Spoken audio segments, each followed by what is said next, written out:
High, কে কোন দেশ থেকে ভিডিওটা দেখতেছেন অবশ্যই জানাবেন। মায়া আছে বিদায় মানুষ এখনো বেঁচে আছে। মায়া আছে বিদায় একটা সন্তানকে তার মা আগলে রাখে। মায়া আছে বিদায় একটা বাছুর যে সময়গুলো ঘনিষ্ঠ হয় তার মার জিবলা দিয়ে তাকে লেখ, যেমন গরুর যে সময়গুলো একটা বাছুর হয় না, ওই সময়গুলো তার লালাগুলা চেটে নেয়।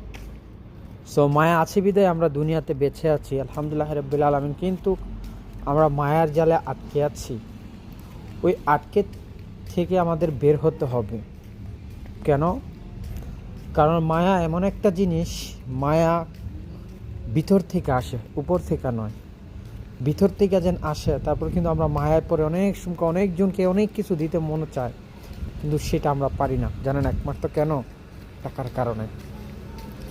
যদি আমার আর আপনার ইউজ পরিমাণ ইনকাম হতো, ইউজ পরিমাণ টাকা হতো, তাহলে কিন্তু আমরা ফ্যামিলিকে সব কিছু দিতে পারতাম, সহযোগিতা করতে পারতাম। কিন্তু সেটা আমরা পারি না, সেটা আমরা করিও না।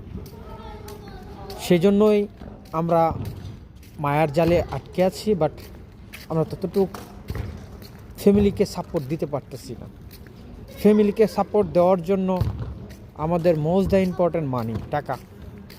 কারণ আমাদের যত টাকা হবে আমরা সবার চাহিদা পূর্ণ করতে পারবো।